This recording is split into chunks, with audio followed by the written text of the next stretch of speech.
I'm Randy Robinson. This is Life Today TV, and you're not going to believe what you're about to see.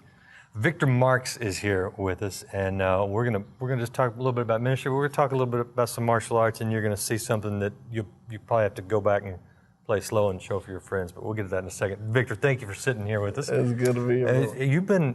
I meet a lot of people back here, doing these interviews and stuff, and you're high on the list of most interesting people. Oh, brother, thank you. It's like, you even got the beard, like the most interesting. Oh, man, yeah, right? I hear that. Do you hear that? I do. So here we have the most interesting man in Christian television. Right? Okay, let's set this up a little bit. Okay. Because you're kind of gaining a reputation with this little move. Why are you doing this take the gun from the bad guy move? Okay, it's considered, it's been the YouTube, social media deal. Yeah. But I've been doing it for about 25 years. It's called, we've affectionately called it the world's fastest gun disarm. With a question mark, because I don't know if it is, but that's what I tell people. I'll wait for somebody to come prove you wrong, right? But you know what? Because of my martial arts background, I was kind of driven because of my childhood. I suffered abuse as a child and was left for dead when I was 5 years old in a commercial cooler by a very twisted, person. And my family would find me, and then they actually found the guy who had done this, and they hung him from behind my grandmother's house. And they didn't kill him; they just cut him down after he went limp. But that was kind of the formation, the basis, the imprint of my life. And I had a stepfather who held a gun to my head when I was about 7 years old. So you decided nobody's ever going to do that to you again. That was my motivation for learning this. All right, let's see the demo thing. Okay. Hey, this is the world's fastest gun disarm with a question mark, because I don't know if it is. It's pretty fast. Let's say the attacker, he holds it up to your head. It's an intimidation factor. That's all. The best thing you do is give them whatever they want, okay? But if if you give them whatever they want, and they want your life or your family, then you got to do something. So I do this technique from a relaxed position, and it's just a gun disarm. It looks like this. Hey. It looks like this. And then we pull out the clip just for intimidation factor. So you don't attack people. All right, so that's crazy. You did that to me earlier down in the green room. And the interesting thing was it didn't hurt. No, It's just like I'm holding a gun 1 second and then I'm not. Yeah, controls the depth of your technique. So you can actually hit it with a shuto and crack the, I appreciate you not doing that. Oh, that's, All right. I don't get invited back if I do that. You don't get a gun held on you if you do that either. Okay, so this little thing, I mean, it's a bit of not a trick. That's not the right it is. word. I mean, it's a bit of a stunt, but it gets people's attention, right? It does. And that's led you to a lot of interesting places to do more than just show off your martial arts skills. Right. Tell me about some of the doors that have opened. Well, just with that, it is a door opener, the speed and whatever.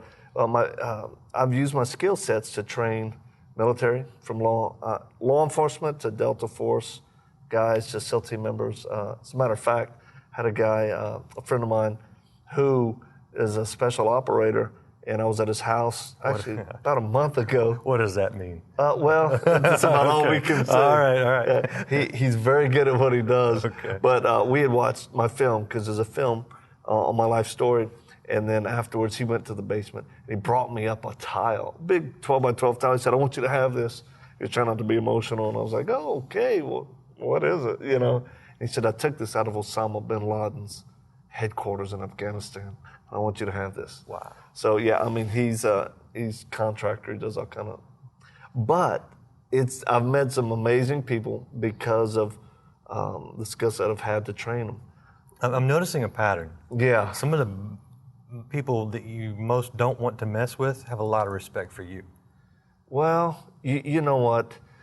I think maybe professionally or skill set level, because I help equip them to do their job. But also, I do have, I consider myself tough. There's a difference between being hard and tough. Yeah. Tough, you're just prepared, not paranoid. Hard, you don't care about anything. And that's where I try to encourage men, hey, come on, guys. Being tough is one thing, being hard, that will not help you in your life. Now, is this something you talk to a lot of kids in prison about? I do, and that's kind of our passion. I reach kids who've been locked up, either foster care, group homes, or juvenile prisons, the highest level of offenders all across the country. And the gun disarm is the opening thing I do. So I'll pull a gang member out, the hardest kid sitting there, and I'll say, hey man, put this gun on my head, pop, pop.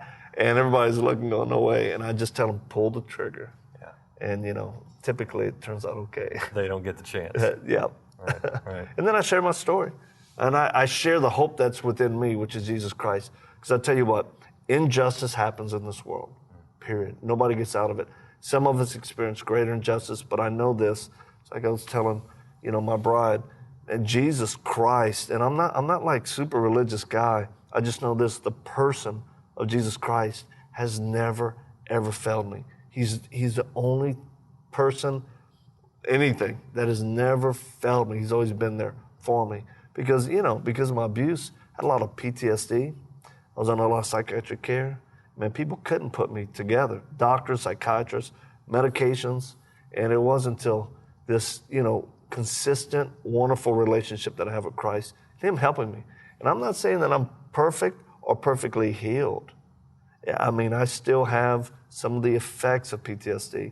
And anybody who's, from military to law enforcement or people who've been abused as kids, trauma is trauma. It can still impact you, but the great thing is Christ is there. What do you have? Hope? Hope. But it's a real hope. Is there a level of peace? That He brings. I may go through very tough times, and then boom, His peace will come. I may hear it from the Word, or a Bible teacher, or music, but I'll feel and sense His presence, and I go, because that's real hope. This false hope, dope, drug, drinking, party, people, relationships, that stuff don't last. It doesn't deliver in your greatest time of need, no matter how bad you are. Great word.